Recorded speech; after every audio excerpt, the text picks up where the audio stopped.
Assalamualaikum and a very good day. Welcome back to our class session. So this week we are going to look into construction procurement system. So we have gone through our class from the feasibility study. Yeah, you also have conducted your interim one here, right? And then you move on to the design process and getting up the building plan approvals, and then you already look into the different types of marketing strategies, advertisement permit, and then you also submitted your interim 2 for project finances, and then you also have selected which tendering strategies, to align with your contractor.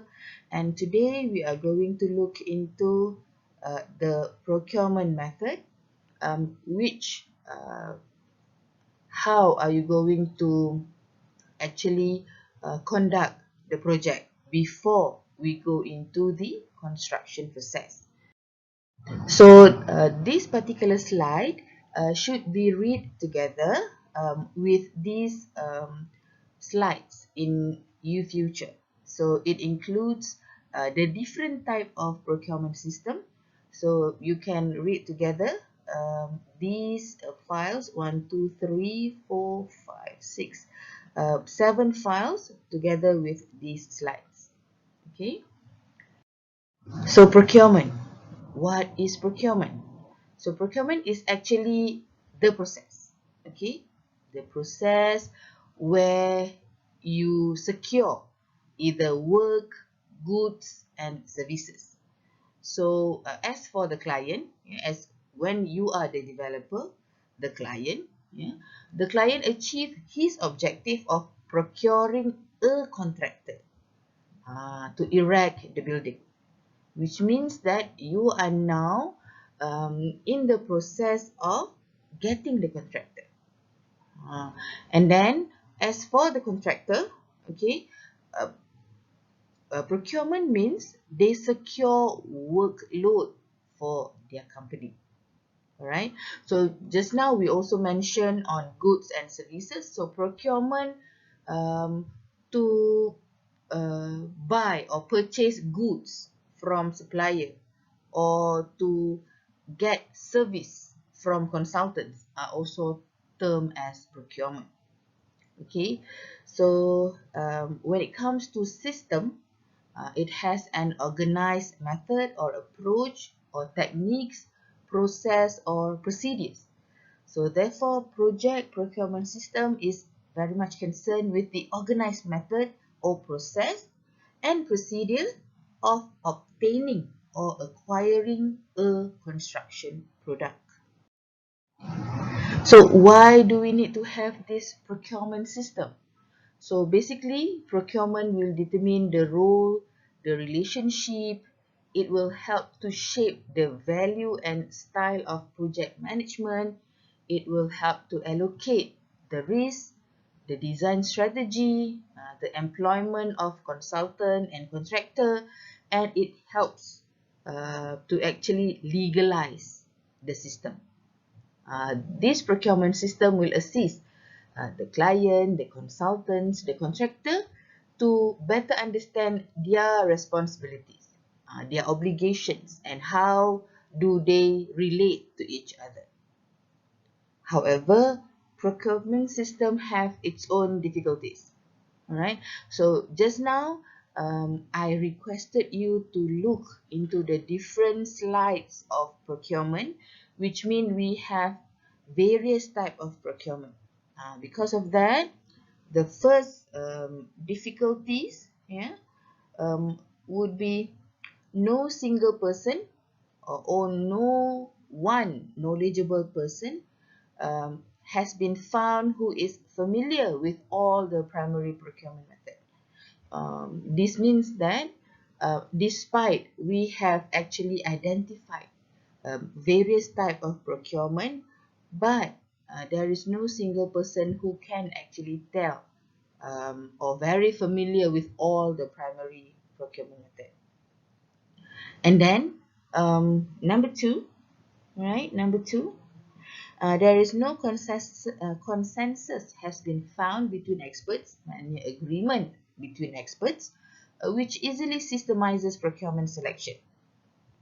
And the third one would be no mutually exclusive set of criteria uniquely and completely determined to appropriate procurement method for a specific project. Okay, in summary, basically, despite we have those various type of procurement, however, due to construction is unique, every construction project is different from one and another, so it is not really easy to actually identify. Maknanya there are cases where we use the same drawing, for example. We have the same type of method of construction for two different projects. However, with some circumstances, the procurement system will differ. For example, a school project using design type A in Kuala Lumpur use PFI or private funding initiative. However, the same type of design for that project in Sarawak, maybe it uses traditional method. So the difference would be due to various reasons. Okay, one maybe because of the funding. Two, maybe because of the expertise. Yeah, and then number three, maybe to a different ability of the client. All right, so which means that yeah, despite procurement system helps the client, the consultant, and the contractor, but it has its own difficulties. Okay, so these are some types of procurement system. So basically, we can group them into three: conventional, public-private partnership, and miscellaneous. All right, I would usually love to summarize, yeah, all the uh, different type of procurement into a table. Alright, so as of today, maybe I will show you the most important things for this procurement system. You may have your own. You may want to have your own table to summarize and help you to further understand these procurement systems. So we have conventional, we have traditional, we have design and build, we have management contracting, and then we have PPP, we have privatization, and we have PFI, and another one we have miscellaneous. So miscellaneous is actually um, uh, I don't really term it as a system. I usually say this miscellaneous is effort or alternative procurement, yeah, to actually help either to fasten the project or improve the efficiency of the project. So if you can see, yeah, from conventional towards PPP and miscellaneous, it is actually some sort of evolving. Okay, it evolves. All right. So of course, with the name of conventional, it is more simplified, whereby PPP is more complicated. However, despite the complicatedness, yeah, it has improved the efficiency of the project management. So first we look into the alternative.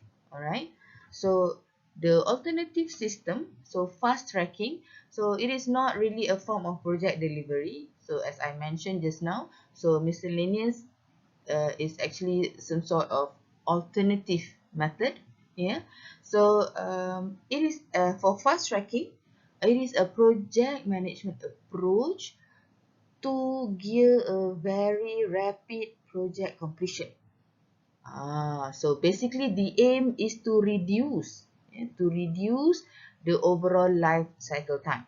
So when in fast tracking, so we will have overlapping of work. Yeah. So basically it's not um, really a procurement system, but it is an alternative, yeah, of project management approach. And as for partnering, yeah, so basically partnering is strategic alliance between maybe contractor and consultant, or between various consultant, various contractor. So basically this is an arrangement to share number of specific characteristics. So basically like joint working, JV, shared responsibility, and it requires provision for openness and sharing of information. So maknanya partnering ni dia macam combination of um, uh, a few contractors or a few consultants or a few subcontractors untuk menyiapkan projek itu berdasarkan kelebihan masing-masing. Contohnya, saya ada duit tapi saya tak ada kepakaran. Tapi Encik A, dia ada kepakaran construction. Dia ada all machineries. Ya? Jadi kami bergabung supaya projek itu dapat dilaksanakan dengan baik. Alright? So that is for miscellaneous. Kita tengok yang simple dulu. And then kita tengok antara conventional dengan PPP, Public Private Partnership. So conventional ni, ya, tadi saya kata it is the simplest way, ataupun it started off with the simple way. So it is the procurement tu funded directly through public budget. So kalau public project lah, alright. Tapi public budget ni maknanya the client's budget. Ya. So kalau sebab sekarang ni private project pun menggunakan procurement method yang ada. Jadi so kalau dulu semua projek adalah di initiate oleh government, jadi kita pakai public budget. Tapi kalau private project, it relates to the client's budget. So dia akan beri impact on the client punya financial position sebab client yang keluar duit. And then the client ataupun the public sector will actually borne the risk. So siapa yang keluar duit, dialah yang akan menerima risk tu. And then extensive involvement of the client at all stages of project life cycle. And then relationship between contractor and the client would be only short term, semasa construction sahaja. Alright. And this particular method, conventional ni, applicable for project with high socio-economic return. Maknanya lebih kepada projek-projek yang untuk community, untuk masyarakat, ya. And those justified on strategic consideration lah. Alright, so conventional. Tapi pada satu masa kerajaan kita dah ada banyak development project. Alright, to some extent there are limitation on budget. Therefore, public private partnership ataupun glamournya disebut PPP diperkenal. So nama dia partnership, dia adalah partnership between the public sector and private sector untuk tujuan delivering the service traditionally provided by the public sector. So kalau conventionally dia deliver by public sector, sekarang tidak. Dia partner dengan private.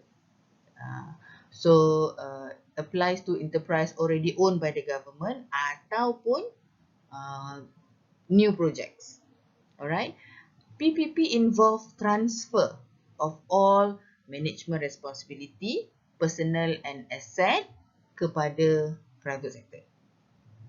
So basically bila PPP ni, government procure service. Maknanya service yang private sector tu boleh laksanakan. Maknanya bukan seperti konvensional, kita hire private contractor, dia siapkan kerja tu. Tetapi kalau PPP, we hire service. Maknanya the private sector akan provide design, they will build the project, they will finance the project, they will operate the project and maintain the asset sehinggalah satu masa. So bila this private sector melaksanakan semua ni, so dia akan menerima bayaran mengikut performance base. Jadi selalunya projek PPP ini jarang gagal ataupun tidak siap. Sebab selagi projek itu tidak boleh diguna, tidak siap, selagi itulah pihak private ni tak dapat bayaran. So how does it work? Kita tengok dulu conventional. So tadi conventional kita ada 3 jenis. So kita memang akan start dengan the first one, conventional, traditional. Dia adalah conventional, traditional. Ini memang the simplest one, the earliest one. Alright. So when it comes to traditional, ini adalah rupa contractual relationship-nya. So kenapa dia macam tu? Kerana dia separate. So client akan ada hubungan ataupun kontrak dengan consultant. Then baru akan ada kontrak dengan contractor. And this consultant akan perlu menyiapkan kerja-kerja design, ya, dan akhirnya QS akan keluarkan estimates, barulah akan membuat aktiviti mencari kontraktor. Jadi maknanya pihak konsultan siap kerja dulu, baru kita cari kontraktor. Okay, so dia lebih mudah kerana jelas skop kerjanya. Konsultan akan siapkan all the design, dah siap design, dah dapat estimates, barulah buat tendering proses untuk cari kontraktor. Kontraktor pun dah tahu dah berapa kos projek tu yang perlu dia buat. Okay. And bila kita guna traditional ni?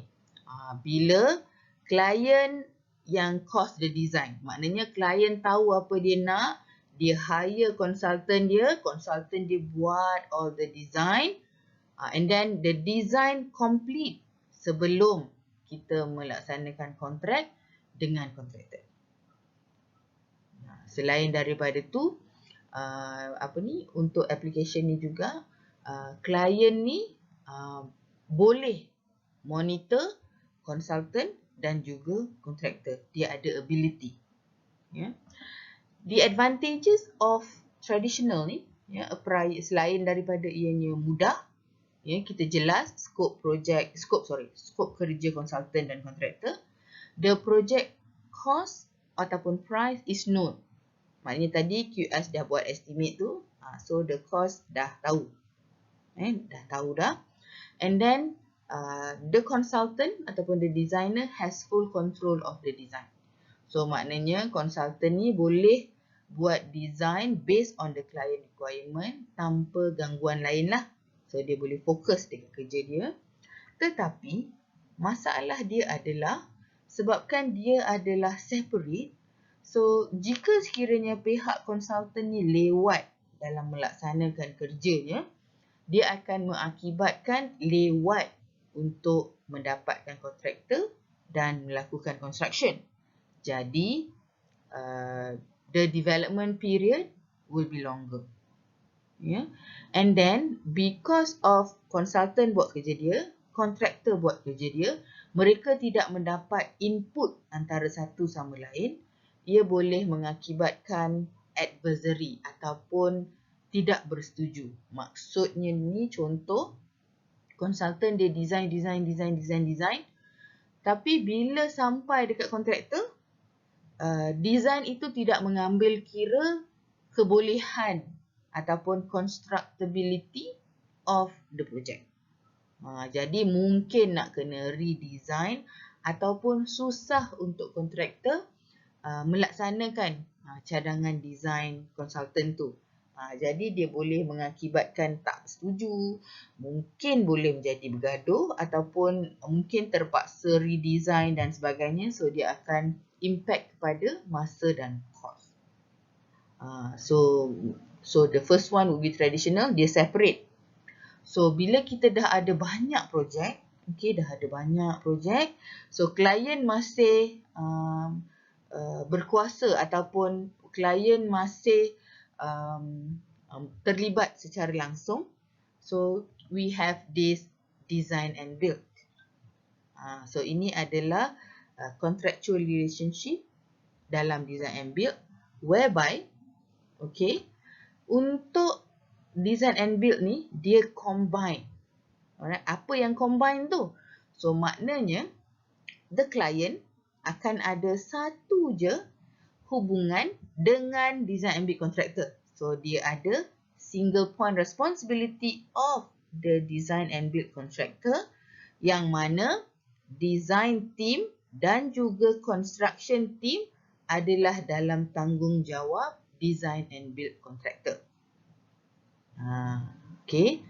Single point responsibility kepada design and build contractor. Bawah design and build contractor ni dia ada design team ataupun construction team. So untuk design and build contractor ni, dia boleh ada in-house design team ataupun dia hire design team lain but falls under him, under his responsibility. So bila kita nak buat ni, so macam mana cara nak buat ni? So selalunya klien akan buat dia punya project brief, alright, dokumen yang ada requirement. So dia akan request for qualification ataupun request for proposal kepada kontraktor. So dia akan request lah. So various kontraktor akan hantar contractor's proposal. So contractor's proposal ni akan termasuklah dengan design dan juga construction method dan juga cost. So dia akan cover everything lah. The contractor kena submit the proposal complete.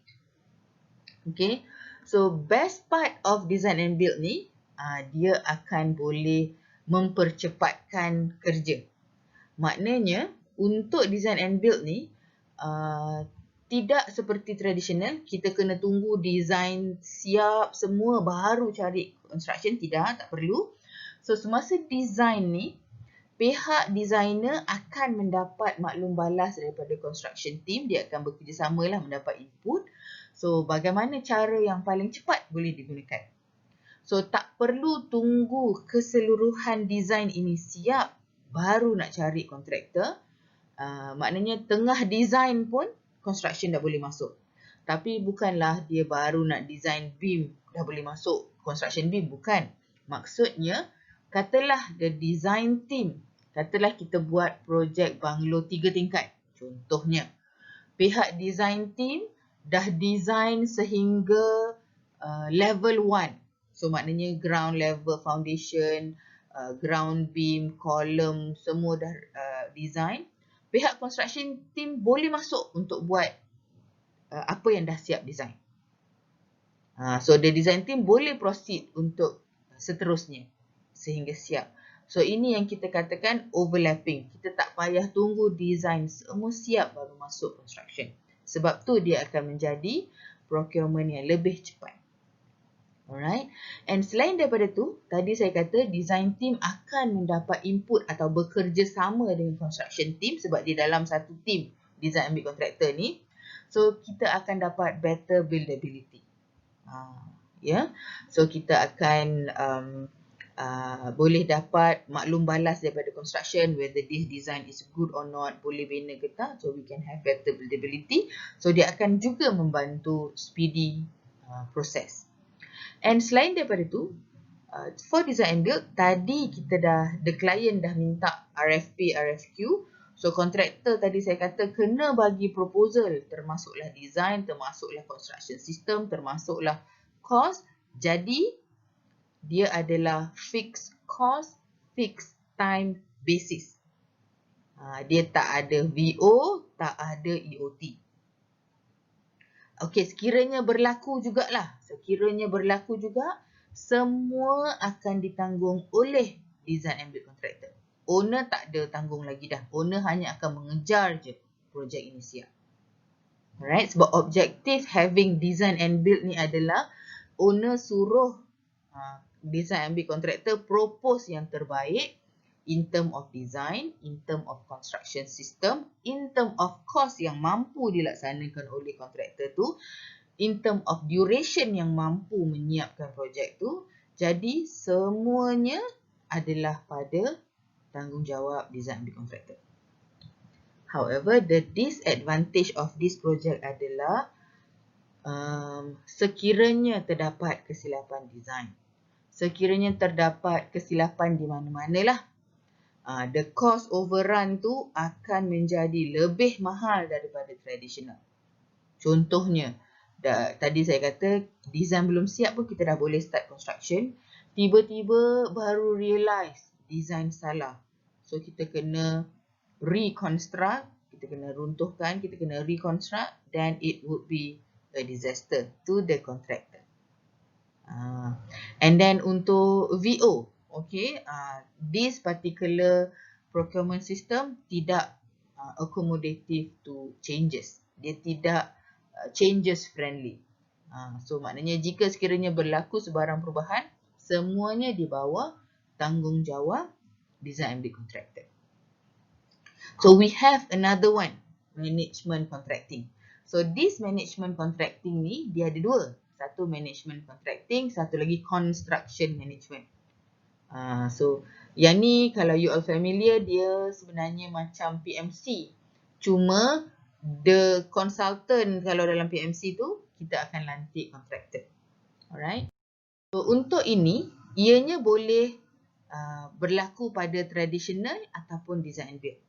So kalau dekat traditional, so we have client, we have consultant, we have contractor. So this management contracting ni akan menjadi client rep. So kita akan ada MC kat sini. Alright. So client akan suruh dia buat kerja, MC akan monitor this kerja by contractor, consultant and contractor. Tetapi kalau untuk construction management ni, so client dia ada consultant, so ni dia ada contractor. Alright. So this CM akan duduk kat sini. So maknanya dia akan monitor untuk aktiviti construction sahaja. So kalau untuk design and build, so we have this client, kita akan ada DNB contractor. Alright. So untuk management contracting ni, dia akan duduk kat sini lah, menjadi wakil kepada client. And kalau untuk CM, dia akan duduk, okay, sebentar ya. So kalau untuk design and build ni, kita ada client, so kita ada client and then kita ada design and build contractor. So tadi saya kata MC duduk sini. So client akan suruh MC monitor design and build contractor ni tadi. Tapi kalau untuk CM, dia akan duduk dekat sini untuk monitor the contractor's work. Maknanya yang bahagian construction sahaja. Alright. So selalunya MC or CM ni is paid fee. Dia bukan tengok project cost macam traditional and design and build. So they are paid fee and they manage the project on behalf of the client. Alright. So dia basically manage the execution of work and do not directly involve the construction work. So the construction work tu selalunya akan dibahagikan packages yang akan dilaksanakan oleh subcontractor ataupun work contractor. Alright. So that is for conventional. So ni cerita dia lah. And selalunya kalau untuk management ni tadi, dia specialist in planning. So ini adalah cerita dia seperti mana. And when it comes to PPP ataupun public private partnership, tadi bila mula-mula tradisional kita ada projek, so kita mampu untuk hire separate. Lepas tu bila projek dah banyak-banyak tu, kita nak projek tu dilaksanakan dengan cepat, so kita buat design and build supaya pihak design and build contractor yang bertanggungjawab melaksanakan dengan segera. And then kita ada juga untuk improvise management of the procurement. Kita ada management system tadi tu. Kita ada management contract ataupun construction management. Tapi bila dah semakin banyak projek, so budget pun semakin berkurangan, allocation of budget by government ataupun client berkurangan. So PPP come into picture. So it's a form of cooperation between public and private sector. So it includes construction management, maintenance and repair, replacement of public amenities, termasuklah building infra equipment dan juga facilities. So untuk PPP ni kita ada satu unit UCAS di Putrajaya yang in charge untuk projek PPP. So under PPP kita ada privatisation dan PFI. So privatisation ni approach dia, perkataan dia adalah transfer. Dia transfer everything to private sector. So funding pun private resources, tak ada impact kepada public sector expenditure, risk all are to private sector, government cuma act as regulator sahaja.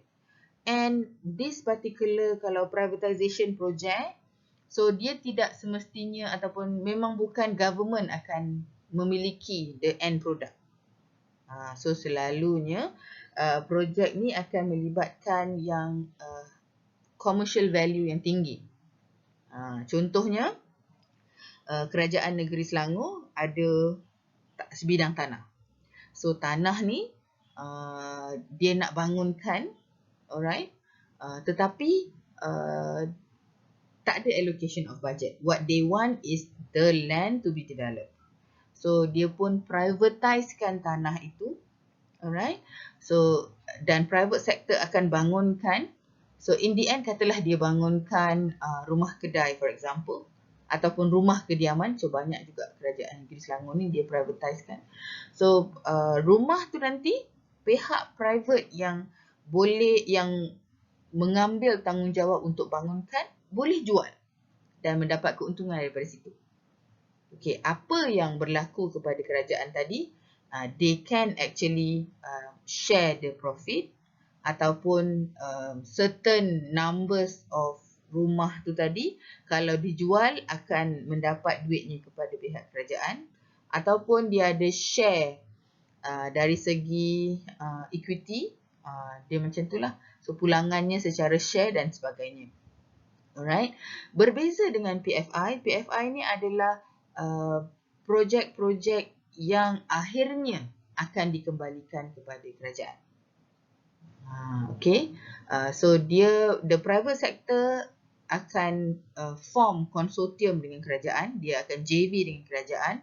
Tapi private sector akan fund, akan design, akan build, and then dia boleh sama ada jual ataupun sewa kepada public sector bila siap. So maknanya akhirnya projek tu akan kembali kepada kerajaan. Alright. And then tengok, okay, untuk privatisation ni, alright, tujuan utama dia sebenarnya adalah to relieve financial and administrative burden of the government, and then to improve efficiency and increase productivity, facilitate economic growth, reduce the size and presence of public sector, and assist in meeting national development policy target. So sebenarnya dia nak bangunkan negara, tetapi beban bajet atau keuangan tu tinggi. Therefore kita privatise supaya pihak private boleh bantu in term of the budget. Alright. And dia ada banyak tadi saya kata cara. Dia ada sales of equity, sale of asset, lease of asset, management contract, and then ada bill operate transfer, bill operate.